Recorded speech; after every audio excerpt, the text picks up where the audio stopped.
Hi there, my name is Heather J. Kreider, and I welcome you to the Go Reflect Yourself podcast. I'm here to bring you real, practical, brain-based strategies helping you transform your life one thought at a time. Working hard and staying busy will only get you so far. To truly become happy, content, and who you're meant to be, you have to move beyond physical capacities and look from within, allowing you to overcome those obstacles and barriers. My mission is to help inspire you to take massive action to transform your life, all starting from the inside out.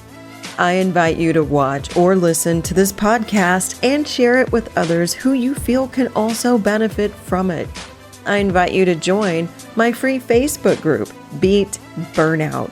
That's where we provide more practical neuroscience and mindset strategies, helping you reduce stress, anxiety, and overcome overwhelm. Thank you so much for being here. I'm honored and grateful for you. You are stronger than you believe. You have greater powers than you know. Today, I am more than honored to have a special guest. All my guests are special, but today I'm honored to call my guest my friend and one of the most amazing individuals I have been honored to know personally. We are going to have a conversation today with Mr. Joseph Luckett, the co-author of 0 to 100, the gold standard of global networking. I'm holding a copy of his book in my hand right now, and we're going to talk about that quite a bit today. But there's so much I could say about Joseph that it would take our entire time in just introing him. His full bio will be included in our show notes, but I do want to just do a quick recap. Joseph's amazing credentials. I'm just kind of looking at your bio right now, Joseph, and I don't want to embarrass you too much, but seriously, like the awards that you have had are ridiculous. But I really want to point out one thing. After the release of your book, which hit #1 international bestseller, you were able to get an award to the Key to the City of St. Charles in recognition of your accomplishments and contributions to the well-being and success of the business community. And you've got so many awards in the St. Louis area and beyond the best, the top 50 in business awards, St. Louisans on the move, succeeding in business, the top 100 St. Louisans you need to know to succeed in business, and the list goes on. But most importantly, Joseph is an amazing, caring individual, and that is why I want to have this conversation today. So welcome to the Go Reflect Yourself podcast, Mr. Joseph Luckett. Heather, thank you so much for the incredible introduction and for allowing me to be with you this morning and to be able to talk to your viewers. I'm honored. As well as I. We were just talking a moment ago before we went live, and I asked you, is there anything that's off topic? Is there any limitation I have on a question to ask Joseph Luckett today? Could you repeat the answer you gave me, if you remember what it was? I sure do. I don't think that anybody has something to be off limits when you choose to be an entrepreneur. I think when you choose to be an entrepreneur, you choose to be public. So I don't think that you have the option to be private in that respect. And I want to thank you for reiterating that. And the reason I wanted to start with that is because from the moment I first met you, that was one of the things that you talked about often, was not just being open and accessible, but being open and accessible to help others. And you've often talked about vulnerability to be able to connect and help others. So that's really the thread that I'd like to carry as we start our conversation today. But before we get too far down that rabbit hole, I think it would be very interesting for people who don't know you. And clearly, I just talked about some of the amazing things that you have accomplished. But can you give us a little bit of a Joseph Luckett story and what led you here today? I would say I was a boy that was dealt some cards that, from a vulnerability perspective, has allowed me to touch many individuals. And if we were to unpack that story, I'm a guy who was adopted, a guy who's an African American, a guy that lives in a predominantly Caucasian community. And through just those three aisles, I've been able to get here. But this is just the start of everything that's happening in my life, because I don't believe that anybody truly arrives. And anybody that tells you otherwise is just telling you that they're on the decline of learning. I'm also a boy that was put into slow classes. I was also a boy that was told that because of the color of my skin, that I would need to take speaking courses and classes to become successful. And I often tell people that just because one may strike out in school or through the Institute of Education does not mean one strikes out in life. The school is the halfway mark to life, but the entire game is just truly staying the course and understanding what the purpose of life is, which is two things: one, people, and two, relationships. And so through each and every interaction I've had from the inception of me being born up until today, I digress back to your original question. Give us a piece of who you are, which brought you here today. I would say each and every interaction that I have had has brought me here today. And each person truly does affect me in so many different ways. And most people have no idea how much they truly affect me in so many different aspects of my life. And for that, I'm truly indebted and grateful. The experiences you've had, we all have our own, right? You probably maybe have had more than some and not as many as others. That's just the reality of humans and the situations that we go through. But if you really look at some of the situations you were in, and to just talking about a child growing up and feeling, I'm not going to put words in your mouth, but I would imagine as children hearing certain things and being put in certain labels and buckets, it really creates an identity shift of who you are. How did you, and again, as an adult, a lot of times we carry these things with us as adults. So clearly there's a lot to the story, but how in the heck do you have such positivity given those stories that you've been through, the things that you've heard? Where did that come from? My mother used to always call me an angel as a boy. I never knew what it meant. Became a teenager, young adult, as well as an adult. Still didn't know what it meant. And my mom used to always share with me that, typically speaking, people would have something bad that would happen in their day and that would alter their entire course of their day. Mm-hmm. Whereas with me, I'm not really moved by things that happen within my day. I think whatever happens is just a micro aspect to the entire day. And I have lived a life where every single day that I get the opportunity to wake up, I am so grateful. And we don't live in a place where I walk outside my door and I'm held at gunpoint because there's a war happening. I live in a place today, and for the remainder of my life, I live in a spot today where I can grocery shop with other cultures. I can grocery shop with different races. I have a roof over my head. I have a bed to be able to lay on. I have a vehicle to be able to drive. I have currency to be able to fill up my gas tank and so much more. So I don't believe that anybody has the ability to have an overall bad day, especially if you have your limbs, you have oxygen, you have blood, and all these wonderful things that we were born with. I don't believe that it's possible to have a bad day. I don't believe it's possible. I love that. Say that again of how you explain the micro. What did you label that? Those micro situations that happen to us throughout the day? Correct, because that's what makes up a full day, as all of these micro experiences that you do have dictate the entire day.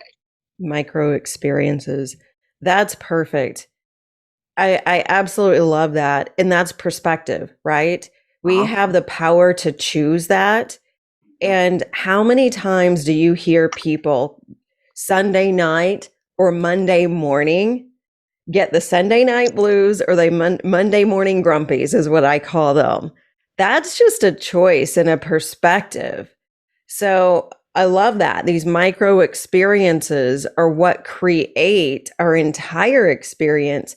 And one little micro experience, we have the power to choose our perspective, our thoughts, and our feelings around that. Absolutely. So let's get real about that for a second, though. When stress, you talked about the reality of certain worlds, stress, hardship, the past few years with the COVID pandemic, those things are real. People have had real struggles. And I'm sure you've had struggles in your life as well. You're painting a very positive, beautiful image of your life, and you're a very positive, beautiful person, but you're choosing that. My point and my question with this is, what do you say to that person who just can't break through the hardships, the stress, the heaviness of the weight of the world on their shoulders? And those micro experiences have created such a big cloud that they don't see it any other way. Simply stated, reach out to somebody that has a bigger belief system than you and borrow their belief system until you get your own. That's what I would tell that person, and continue to do that over and over and over, and continue to communicate with that individual on a regular basis. As long as that person is open for that continual ongoing communication with them, continue to stay near that fire. And I'll also go back to what was in a portion of the information you filled out for us about talking about self-development. Mm-hmm. And there was a message that I shared with some folks about self-development. To me, self is the consumption of information through briefings, through seminars, through books, audios, CDs, so on and so forth. Most people do that, and they do a ton of that. The development aspect is the application of all of the selfing. Most people aren't truly self-developing. They're truly selfing, not developing. Mm-hmm. I couldn't agree with you more. And preach it for me. That's exactly why we go back to self-reflection. We have to really honor and own up to our decisions, our actions, and we can change those based upon our belief system. And it's hard. I mean, that's why I asked you that question. A lot of people really are carrying difficult things in their life, and it is very hard. But running that play, that same thought process, listening to the same things are great only if you're willing to take action and move and really connect to that desire to move out into a better place. But Heather, what I would also say to you as well, given we had a pandemic, and given that there are real struggles, given that people are really, truly doing bad, having terrible thoughts, in this very moment, I would relate that back to when you're in school and you have to study for a particular test, whether you're homeschooled or whether you're in a public or private school, when you had to study for that test. And at that very moment in time, you feel like it's the end of the world. You feel like if I fail this test, I'm going to totally die. Fast forward, you get older and you realize, oh, that situation wasn't as big as I was making it out to be. So with the pandemic and all of the struggles that people are having, that's happening to you right now.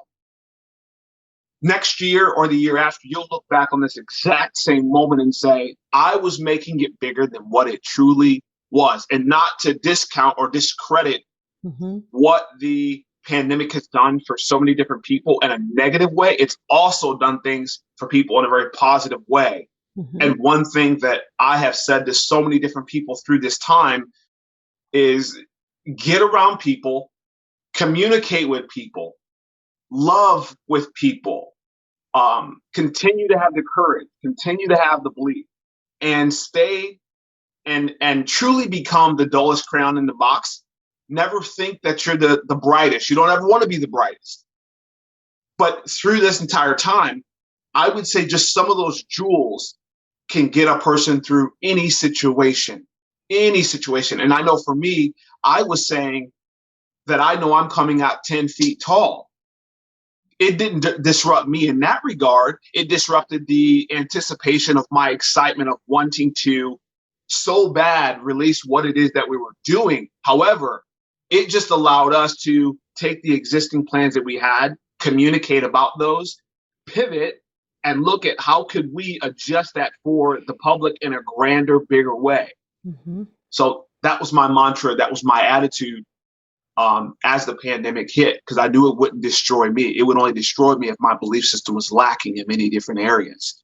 And I'm around folks like yourself who have enormous belief systems. So I wouldn't dare fail in any sort of way. That's huge.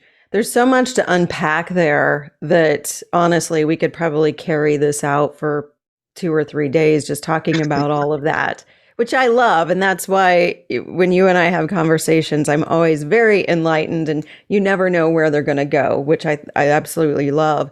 But one of the things I really want to hit on, and these are the things that, we talk about here at the Go Reflect Yourself podcast and all the other things. Clearly, my word is reflect. And there's a lot of meaning behind that. But one of the things that I really picked up of what you just said, and thank you for so beautifully putting that, we are humans having an experience. And these existential crises we have, I always put that in reference of my teenagers. I now have 2 teenagers, and oh my gosh, I cannot believe that's my reality. I'm a mother of 2 teenagers. Oh my gosh. But that existential connection to that. But to teenagers, every tiny little thing is a crisis. And that's their identity is tied to those moments and from that existential being versus realizing they're a human having an experience. They haven't learned and developed that quite yet. But unfortunately, most people, I will use your word, don't further develop themselves out of that. And so everything that you're talking about, and I love your growth mindset, because that's really what it is. It's about that self-reflection of saying, hey, this is one micro experience. This thing does not define me. And that's a very difficult thing. And you talked about belief system, and that's a whole other conversation. But I don't want to get too far off on that, because I really want to understand, you've had this vision for 0 to 100 for quite some time. And clearly this is the ethos of what you want to leave to the world and serve to the world. Can you kind of start from the beginning of why this was so important to you? I would say it's important to me because I was the guy that went to the library looking for the business networking section, and the librarian told me that they didn't have a business networking section. Number 2, I was the guy who Googled some data surrounding networking, and no one's ever measured networking and created something that was universal, no matter what path somebody chose to network in, that they could follow step by step by step and obtain a real, truly measurable result. And so that was an experience that I had back in 2011 when I walked into a room and I was invited by a good friend of mine who happened to be late on that particular day. And the people that were working the sign-in table were talking to every single person that got up to sign in. So it was eventually my turn to get up to sign in. So I signed myself in, and the individuals working the table didn't welcome me. They didn't speak to me. I did that. And furthermore, I sat between 2 individuals that never said one word to me. Weeks later, I get a phone call, and they were telling me, this individual who happens to be a friend of mine today told me they're not used to having African Americans come to their meeting. And I would say from that one experience, and every room that I walked into that did not look like me, and I didn't have somebody that I could tap into to show me exactly what it meant to truly network, but more importantly, connect with individuals, that was the start of everything that has happened thus far. And I want to make sure no one feels like that. And I want to make sure that everybody is included. And it goes back to, Heather, and hopefully I'm not missing the mark, goes back to a quote of mine: serve the human race, don't cherry pick the race. In other words, serve everybody equally, whether that person's a Christian, Muslim, or Jew, whether that person's tall or short, black or white, gay or straight, disabled or not. Your objective should be to serve them equally. And that's what I'm truly passionate about, is making sure that everybody has a seat truly at the table, and not just be lip service. You see it by my actions. I hope I didn't miss the mark, and I hope that I hit home the question that you asked me. No, you did. And thank you so much for saying that. I'm going to ask a very pointed question from that, because, and we're going to obviously come back to 0 to 100, because I think we need to expand on that a little bit more and explain a little bit more about what that is. But you just touched on a lot of, quite frankly, sensitive issues that have been around forever. Why do you, given what you've been through, you're sitting at that meeting feeling uncomfortable, unwanted, clearly like a sore thumb? Why do you not choose to be a victim in that moment? Why do you want to talk from the perspective of, let's teach people equality? Why are you choosing that instead of being a victim? Because those situations are individual. It's not culturally. That's why. And I think there's bad apples in everything in the world. And my objective and job is never to judge anybody. Quite frankly, I don't have the power to judge anybody. My job is to love people and be the best conduit for people.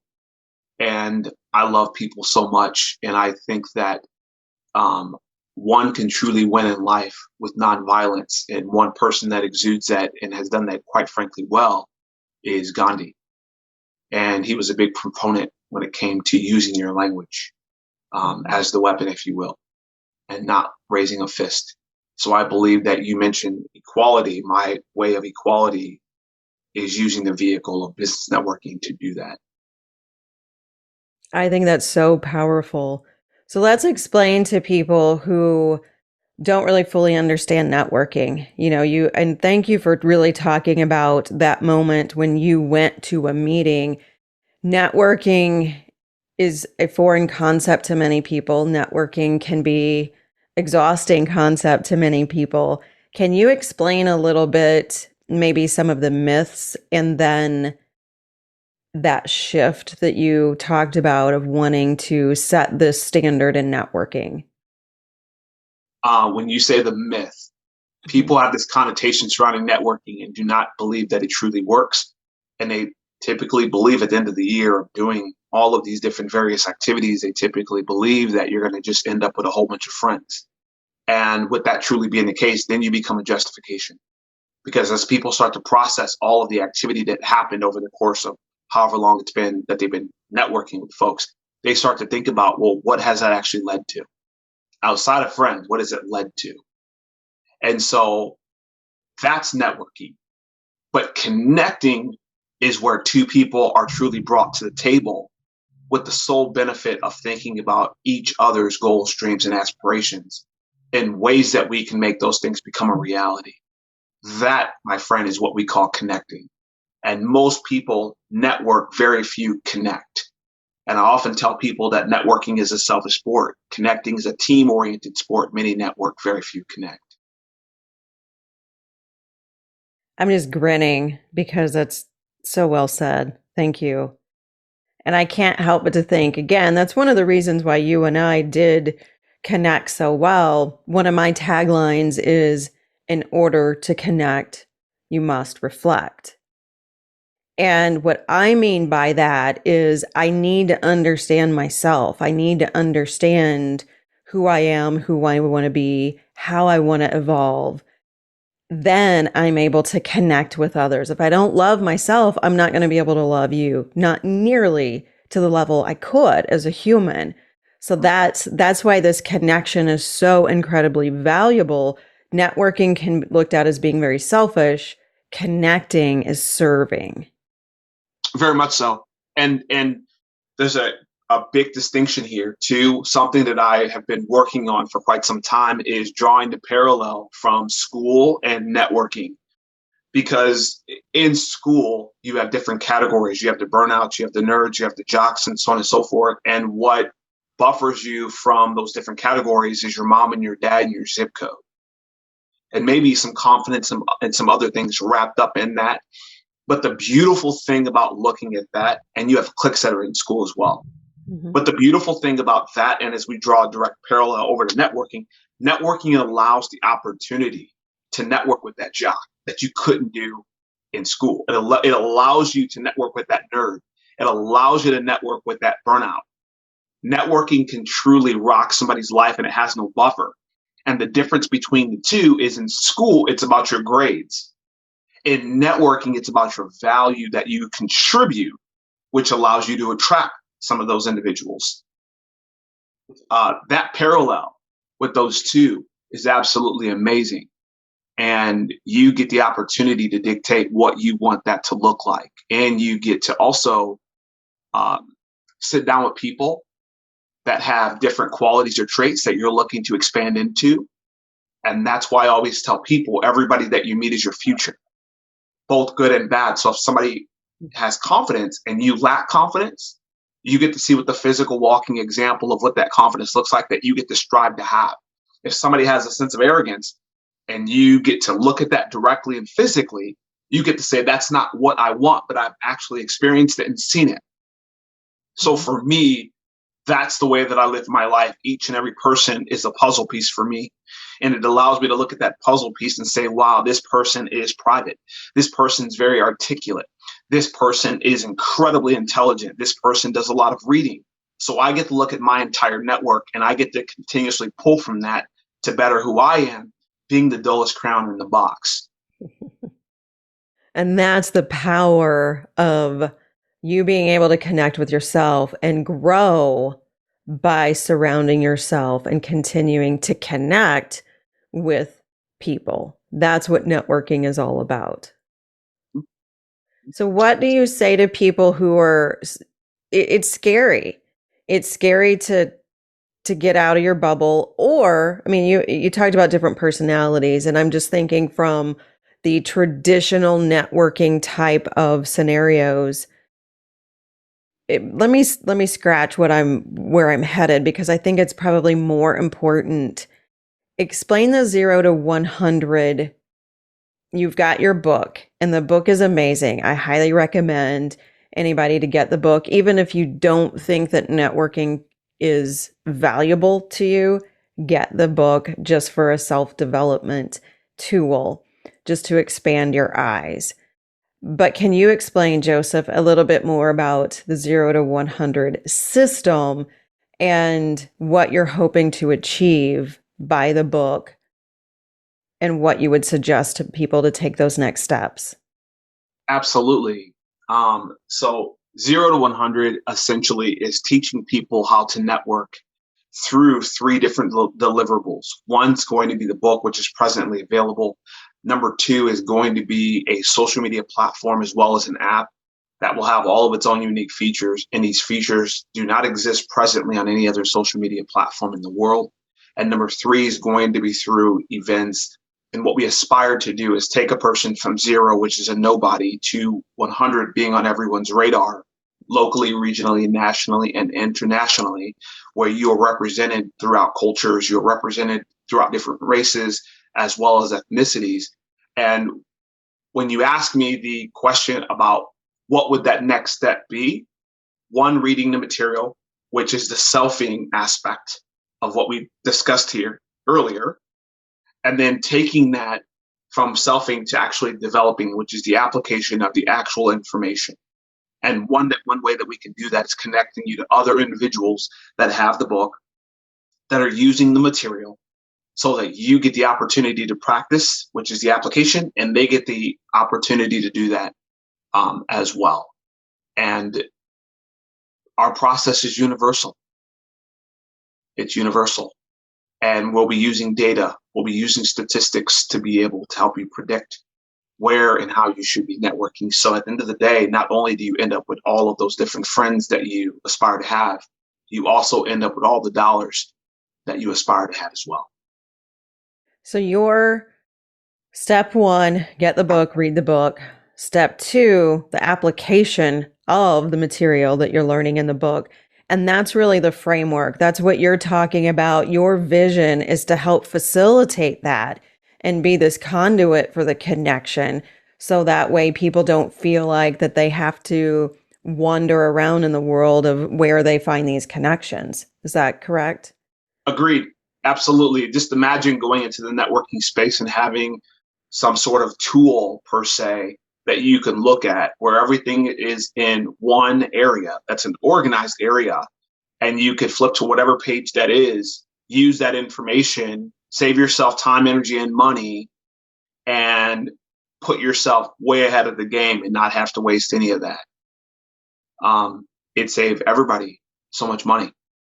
So essentially, yeah, absolutely. Time being the most valuable resource there.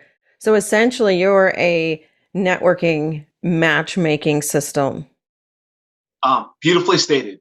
Absolutely. Because everyone has the ability to be matched together. It's if it's going to be, I don't like to use the word fit, because when you're an entrepreneur, everyone's a fit. And that fit is a person. That fit is people. So it could be a direct fit or an indirect fit for everybody. Absolutely. So explain why you named this Real Relationships. I mean, clearly we've hit on that, but I'd like you to explain. You focus on relationship building, but not just the superficial, typical, again, from a myth perspective, relationship where it feels like work and it's not really on a human level. Simply put, most people are transactional. They aren't truly relational. And they lead with thinking they need to chase dollars. And the reality is they'll never chase the carrot. They'll never catch it. But I believe if one develops a relationship with somebody as a byproduct, the sale will always happen. And it could happen in a grander way than what you were thinking about or envisioning. So relationships, what is a relationship? It is simply a whole bunch of icebreakers that have been brought to the table, and icebreakers in no other way than to relate to another person. And the more icebreakers that are brought to the situation or the equation, the deeper that relationship will become. So if I know, for an example, Heather is a mother of two, and I connect her to another mother of two, they automatically have that in common. That is just tier one of the relationship. Tier two could mean Heather is a mother of two and Heather exercises. So if I connect her to a mother of two that exercises, they have two different buckets that they can pull from in that equation. But more importantly, the more of those things that are brought to the table again, the deeper the relationship between the two. And the deeper that relationship, the more long-term that relationship has the potential to become. That's beautiful. I think about what you just said on a, call it a metaphysical level, call it a physics, a science, a spiritual, whatever, but we are all just energetic beings. We all are frequency and vibration. And the more connection we have, the more that we can develop those relationships, but it brings down walls and barriers. And I think that, to me, that's really the most attractive piece to you, number one, and number two, to your mission and vision with this entire system, is because the whole point is let's drop the masks, metaphorically and physically right now. Let's drop the masks. Let's drop our guards and let's just be real humans to connect with other real humans And let's impact and change the world along the way. And oh, by the way, we're going to have fun and make money because that's what happens when you're focusing on the right things with the right people. Money is an attractor of who you are. That's just, again, perhaps that's metaphysical, but I believe that wholeheartedly and I've seen it. So that's why I'm so proud of you for pushing this idea and being relentless and sharing it. That's what you've done ever since I've known you. You've literally stood on top of the mountain and shared your vision. How have you been so clear about that? A lot of people don't have that clarity in who they are and what they want to be. Can you talk about how you got that clarity? Easily, Heather. I was never somebody that had to find out who I was. So most people go through these different spurts trying to figure out who they are, dabbling in this, dabbling in that. I never had to figure out who I was. And as I got older, I realized how much of a gift that was, that I never had to find out who I was. And I was always confident and knowing who I was. I knew that my personality can be a bit loud. My personality can be a bit boisterous. I understand just those two things. And the reality is there's something that's called bend and flex. I understand that each person that I interact with, I have to learn how to bend and flex based on what that person can handle. Because I get it. My voice and the way that I communicate, and maybe some of my actions may come off so loud it can scare the person. Because I have this boiling level of excitement.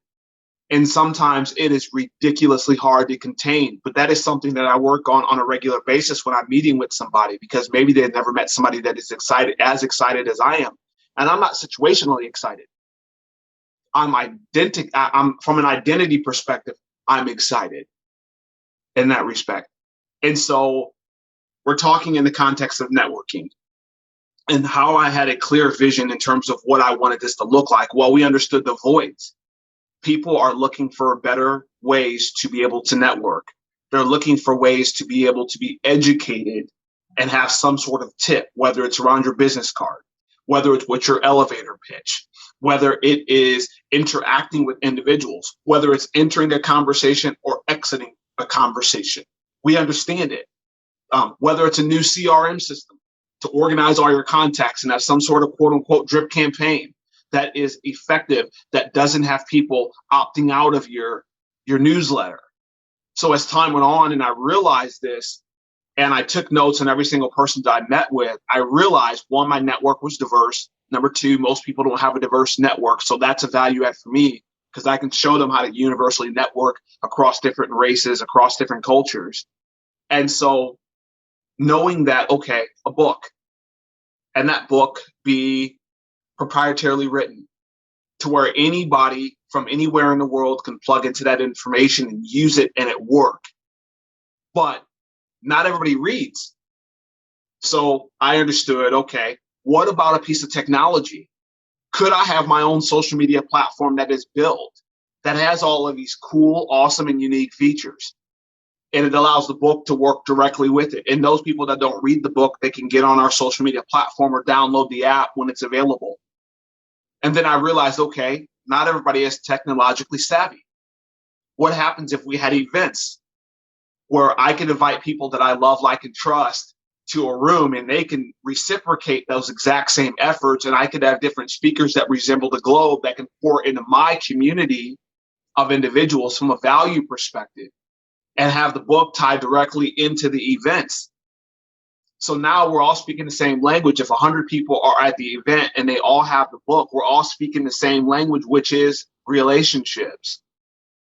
And you're at the event, you can download the app and you can jump on to the app with your other networking friends. We're all sharing the same language. We're all after the exact same thing. And essentially we can empower not only our region, not only our nation, but we can inspire the globe. And I believe, unless I'm told different, I believe I've developed a network that has the ability to do that. I agree. And I'm ready to sign up right now, and I already know what you're all about. It's like, I'm picking up what you're throwing down, and where do I sign up? Uh-huh. Hmm. But you're right. You are inspiring. And I think something you said earlier, I want to completely reiterate.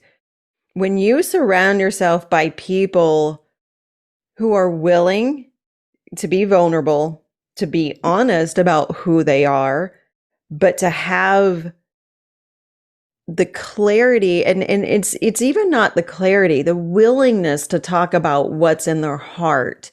You never know what's going to happen. And that's really the whole point here. You have this very clear vision of your network, but innovation comes from this. Creativity comes from this. When we feel good, when we feel inspired, then we're willing to do things. We're willing to take action. And to me, on a collective, global humanity level, that's really where you're going and impacting. And that's that spark and those fires that continue to burn and ignite each other, because we're able to learn and grow just through the simplest things, such as being real and offering who I am to you. That's why I love what you're doing. And I'm just so proud to know you. And I'm so proud to watch you just fly right now and really change and impact the world. So thank you for all that you're doing. I appreciate that, Heather, very much. But I can't take all the credit. I can't take that. I've always said to you that awesome is always done with two or more people. It's never done alone. So I thank you for opening up your podcast to not just me, but so many others, because we're doing the same work in that regard. So I can't take all the credit. I think the people that allow me into their love and like space, because that's a choice. To love somebody or to like somebody, that's a choice. And for somebody to want to create a friendship with me, I'm grateful. I'm just so grateful. I agree. How can people find you? Clearly, we'll put everything in our show notes, but what's that next action you would suggest for somebody to take right now listening to this? I can be found on Instagram at Joseph Luckett, which I believe Heather's going to put that into the information. Yeah. You can add me on Facebook. I am at capacity on Facebook. And when I'm able to add the individual, I will add them on Facebook. LinkedIn, Joseph Luckett, the exact same thing. That's what I would say. Pinterest, Joseph Luckett. Twitter, Joseph Luckett. Alignable, Joseph Luckett. Just Google Joseph Luckett and you'll find you. And again, we will put links to all of your social media, but most importantly, I really would suggest, if you don't have a copy, and again, I'm holding it in my hand right now, is your book 0 to 100, The Gold Standard of Global Networking. One thing I want to also point out, and I'd like to ask you to explain a little bit, there is a portion of the proceeds of this book that does go to a local St. Louis charity. Can you talk about that just a little bit, Joseph? Yes. So the entire model of 0 to 100 is a give back model. So when a person purchases the book, a portion of those proceeds will go to what is called Spirit of Discovery Park. And when the app and platform is built, a portion of that will go to the park as well. And when a person comes to our events, whether they have a virtual ticket or a physical ticket, a portion of that will go to the park as well. And might I mention, Heather, all of our events, we aspire to have them live. So it doesn't matter where you live in the world. We aspire to have that come through your screen in your respective language. And we aspire to have the book available in 100 different languages, including Braille. And the park, which is called Spirit of Discovery Park. So it goes past the coffee table and has a bigger impact. The Spirit of Discovery Park, which will be a park built on 45 acres, and they will have rides for people in hospital beds. They will have rides for people in wheelchairs and so much more. And it will be an all-inclusive, all-abilities park, because there are some parks that you go to and you have to be a specific height, or you have to have X number of limbs to be able to go and have fun at the park. And this is taking away all of those different barriers. And we are honored to be able to contribute all of our efforts to something so magical and special that's going to be built here in St. Louis, but will be something that will attract people from all over the world to want to come visit. It's beautiful. Thank you for sharing that. And thank you for being involved and willing to highlight that as well. Is there any parting words you'd like to leave our listeners with today? Serve the human race, don't cherry pick the race. Meaning, serve everybody equally. It doesn't matter what that person did to you or what they didn't do to you. Continue to love them, continue to be the shining light and example for them, because maybe in their circle, they don't have an example and you get to be that next example for them and live that. I would also add, Heather, to that as well. There are two types of people. The person that reads information to make money on it, to teach it, and the person that reads information to live it. Be the latter.